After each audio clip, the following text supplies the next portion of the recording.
اور شہر کے پرلے کنارے سے ایک آدمی دوڑتا ہوا آیا، کہنے لگا کہ اے میری قوم، پیغمبروں کے پیچھے چلو، ایسوں کے جو تم سے صلہ نہیں مانگتے اور وہ سیدھے رستے پر ہیں۔ اور میں کیوں اس ذات کی پرستش نہ کروں جس نے مجھے پیدا کیا اور اسی کی طرف تم کو لوٹ کر جانا ہے؟ کیا میں اس کو چھوڑ کر اوروں کو معبود بناؤں کہ اگر رحمان مجھے نقصان پہنچانا چاہے تو ان کی سفارش مجھے کچھ بھی فائدہ نہ دے سکے اور نہ وہ مجھے چھڑا ہی سکیں؟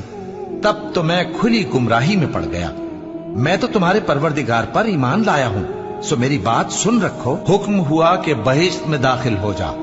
بولا کاش میری قوم کو پتا چل جائے کہ میرے رب نے مجھے بخش دیا اور مجھے عزت والوں میں شامل کیا، اور ہم نے اس کے بعد اس کی قوم پر کوئی لشکر نہیں اتارا اور نہ ہم اتارنے والے تھے۔ وہ تو صرف ایک چنگھاڑ تھی، سو وہ اس سے ناگہاں بجھ کر رہ گئے۔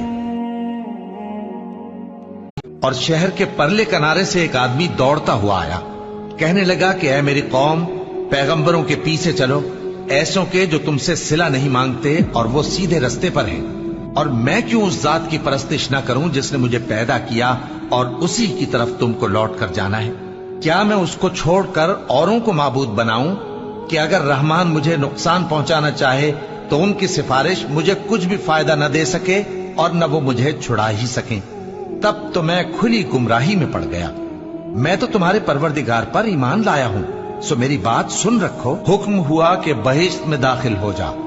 بولا کاش میری قوم کو پتا چل جائے کہ میرے رب نے مجھے بخش دیا اور مجھے عزت والوں میں شامل کیا، اور ہم نے اس کے بعد اس کی قوم پر کوئی لشکر نہیں اتارا اور نہ ہم اتارنے والے تھے۔